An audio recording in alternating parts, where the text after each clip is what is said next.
This stretch of Sai Yung Choi Street South in Mongkok, Kowloon was designated as a pedestrians-only area 7 days a week for 13 years. Meant to be an amenity for the neighborhood, the area became somewhat like a fair before long, with crowds of people ambling about, street performers vying for audience, merchants plying their wares, and civic groups trying to promote community relations. Note the past tense, however.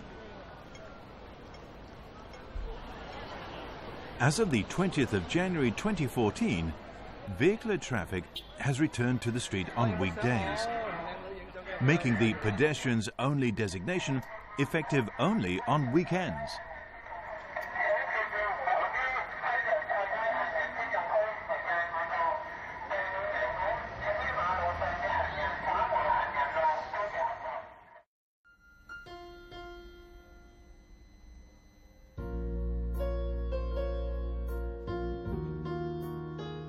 加拿大讀書嗰時咧，我走去做 part time 喺嗰個卡拉 OK 嗰度做 waitress 嘅。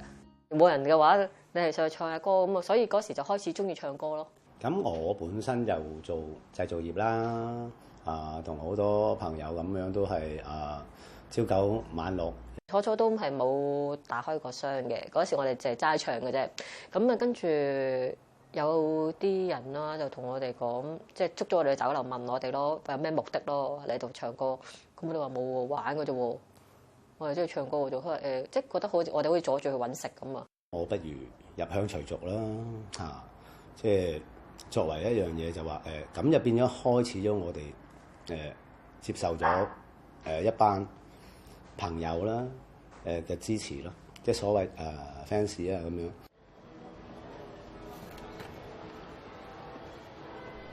Kim Hung and Ah Ying are singers. They were part of the street theatre in the pedestrian area 4 evenings a week, singing 3 to 4 hours an evening.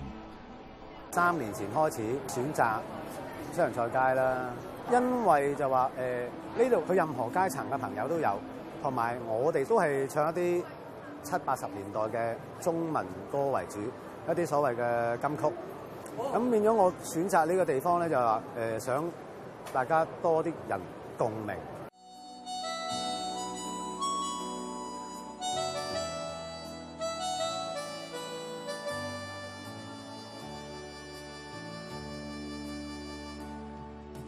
輕輕笑聲，在為我送溫暖，你為我注入快樂強電。 When Kim Hung and Ah Ying started, they had to endure the ultimate embarrassment of singing to no audience at all. They gritted their teeth and persevered. Singing at one of the hottest spots on the street, they gradually won themselves a loyal following. Unfortunately, a hot spot inevitably meant fierce competition for space, and unable to compete with aggressive merchants, they were forced to move to Sai Yung Choi Street's intersection with Soi Street. 今日其實係比較好㗎啦，最高峰有陣時會有8檔喺度啦，可能其中有6檔都係包括我自己，都係有揚聲器啦。 Kim Hung and Ah Ying were of course not the only street performers on Sai Yung Choi Street. Others had a hard time getting space as well.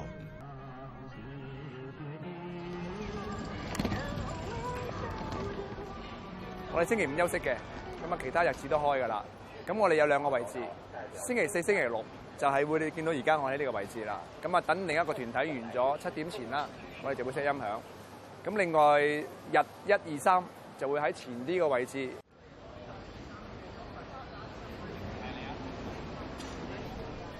Sai Yung Choi Street South in Mongkok was the favorite venue for Tony and his band, where people were warmer and friendlier. Having performed together for 12 years, they couldn't think of any other better place.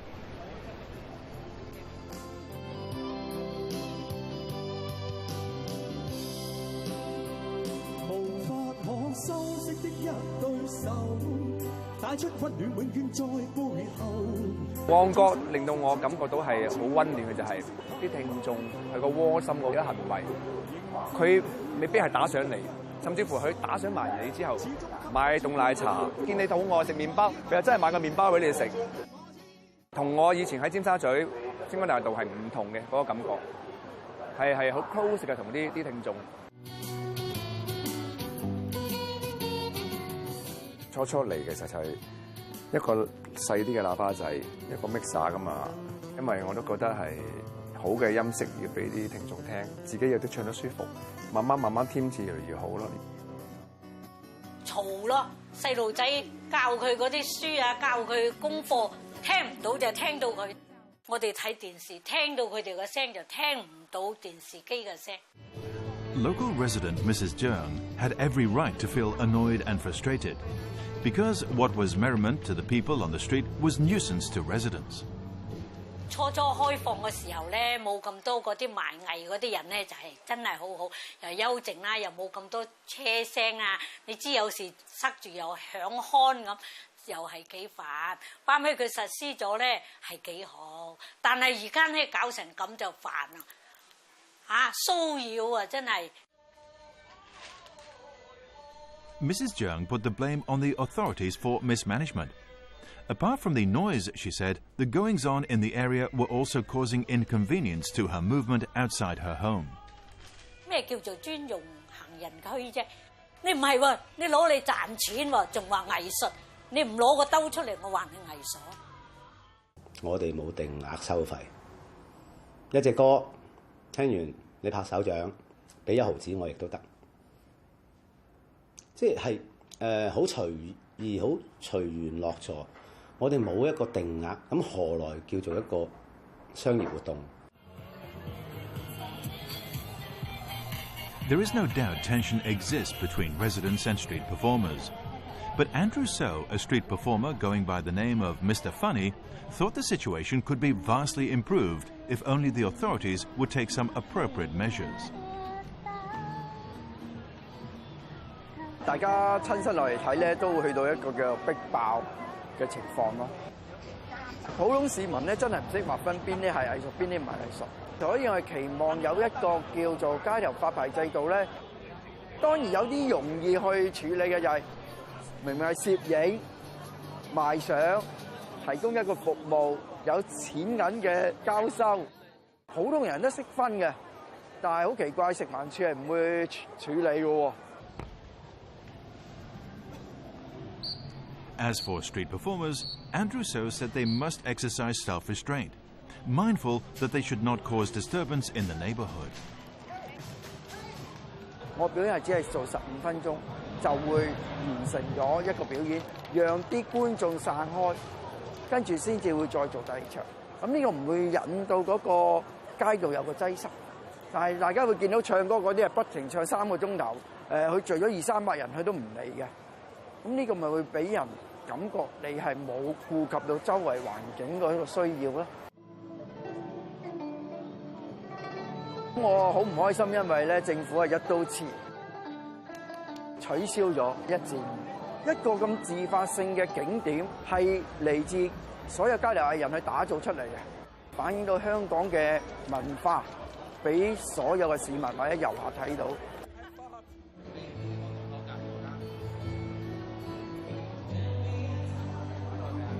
香港藝術家都幾可憐，要揾一個適合嘅地方，又唔係好多地方。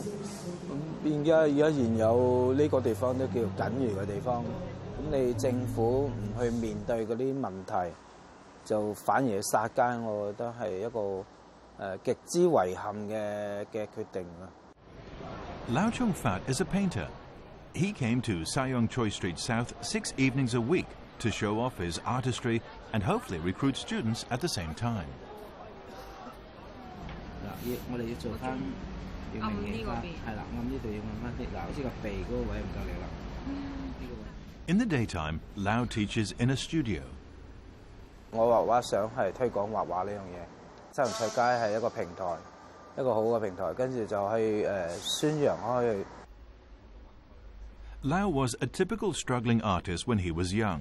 painting run-of-the-mill decorative oils for export. But the need for a steadier income forced him to use his brawn instead of his brushes. He worked as a furniture remover until retiring 4 years ago. 你一定要接觸到人，大家要共融啦，同埋要交流啦。如果你淨係永遠做自己嘅嘢嘅話咧，咁你嘅畫咧就會好孤立㗎啦。你會吸收唔到人嘅感覺。尤其是我畫人嘅人物嗰方面咧，要更加接觸多個人面，咁你寫人嗰個領域先會更加廣。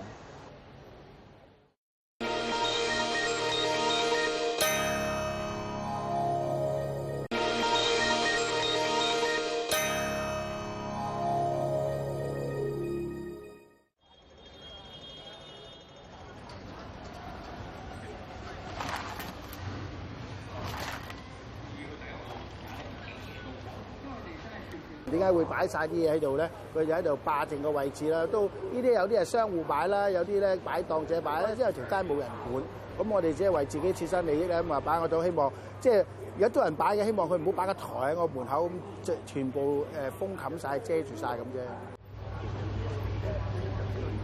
Chen Xiaoming has been selling glasses here for over 30 years. The absence of vehicular traffic, he concedes, did indeed bring an increase of prospective customers to the area for shopkeepers. But there were soon so many stalls and makeshift stages on the street that there was nothing but chaos and congestion. 第一個衍生就係二拉架，二拉架咧其實一路演變嘅，咁啊越嚟越多。近年最熱興嘅就係啲唱歌啦，其實咧擾民添啊直頭。早輪啊就唔知點解又多咗啲影相喎。亂咯，即係有陣時佢唔係行人專用區，係擺佔有專用區，各有唔同嘅人咧侵佔咗地方。The Food and Environmental Hygiene Department was aware of the situation, but officers dispatched to deal with the illegal stalls almost always found themselves engaged in a game of hide and seek. 我哋喺西洋菜南街係有個地下秩序。大家係用開呢個位置，大家會共識咗。咁當然唔係代表係你。咁如果真係有其他團體唔知道用咗呢個位，我哋會同你傾偈。即係傾偈唔係空海，即係你即係意思話大家都會用呢個地方。咁會唔會你可以即係隔開少少？咁啊，大家相就咯。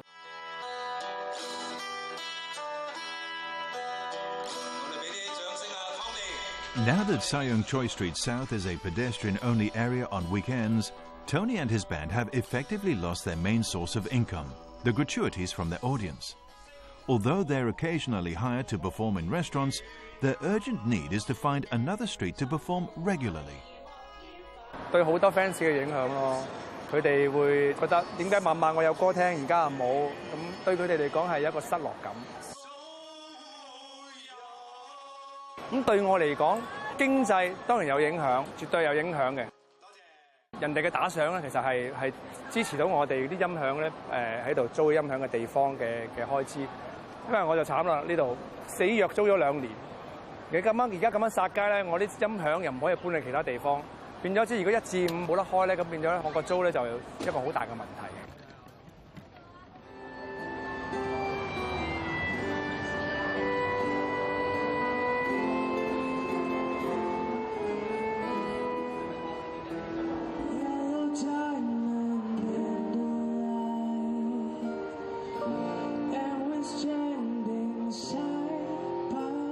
20號要開始我哋所講嘅殺街啦，咁我會考慮1至5咧就會再另覓地方。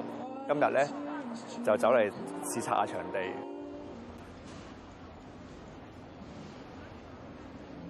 東角道就好似係差少少啦，唔係一個好理想俾人聽歌嘅位置咯。條街頭係太窄，唯一最靚都係呢一個位。呢度開啲人就可以企喺呢一度。全部啲位都好窄。多謝你嗰晚唱天涯歌女好聽。我驚我今日唱會喊。由我哋初2個唱歌冇咩人嚟聽嘅，到而家有一班固定嘅朋友。問我歡呼聲有幾多？ For Kim Hung and Ah Ying, 3 years of singing on Sai Yong Choi Street have been a gratifying experience. They've earned themselves a following of fans, some of whom have become friends. 喺度唱歌，原來唔係淨係我哋嘅事情，原來一班好關心我哋嘅朋友，佢哋準時會到嚟支持我哋。我記得我細個嗰陣時候咧，香港有大笪地嘅，冇咗大笪地之後咧，呢個行人專用區咧，我又覺得好開心啊！我唔係一定出嚟買嘢㗎嚇，但係好多時我食完飯咧，就想出嚟行下，係感受下嗰種氣氛咯。即係我都好希望咧，政府咧就放寬啲啦，就俾翻個機會呢個音樂嘅街頭音樂嘅文化。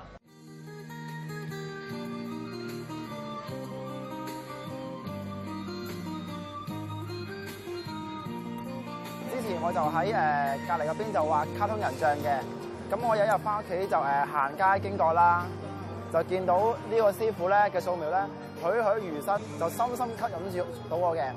之後咧我就決定由畫卡通人像轉為畫真實嘅素描啦，係啦，就自此嘅兩師徒嘅關係啊就開始咗啦。It was on Sai Yong Choi Street South that Joe met Lau Chung Fat, the painter. He says it was one of those serendipitous encounters.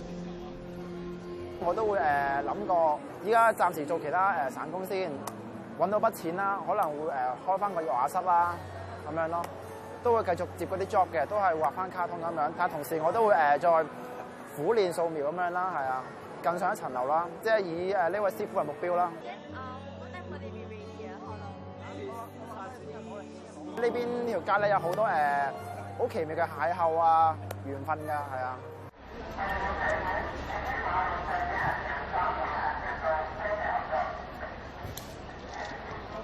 要收啦，收啦，係啦，解放嘅啦。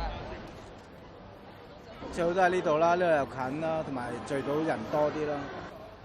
有咩打算啊？都會去對面海睇睇咩環境咯。我到時會有啲架撐會拎少啲噶啦，或者孭個畫架咁樣咯。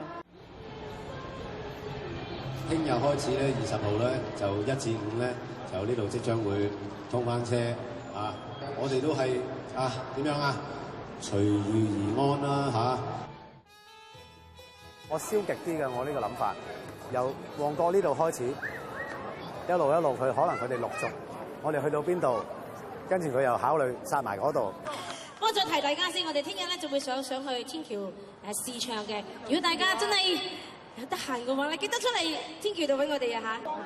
好啦，又係我哋唱晚安歌啦。係啦，歡來今宵再會，各位觀眾，中晚安。依家咧行人專用區嘅時間咧已經完結咗㗎啦，咁咧將會通翻車嘅時候咧，麻煩你哋盡快上翻行人道。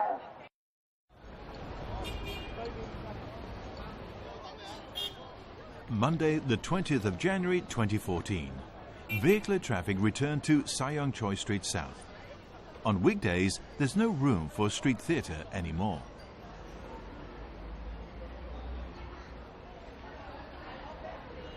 始終大群 fans 咧，即係已經建立咗喺旺角啦。我叫我揾近啲，咁所以專揾咗呢個位嘗試下咯。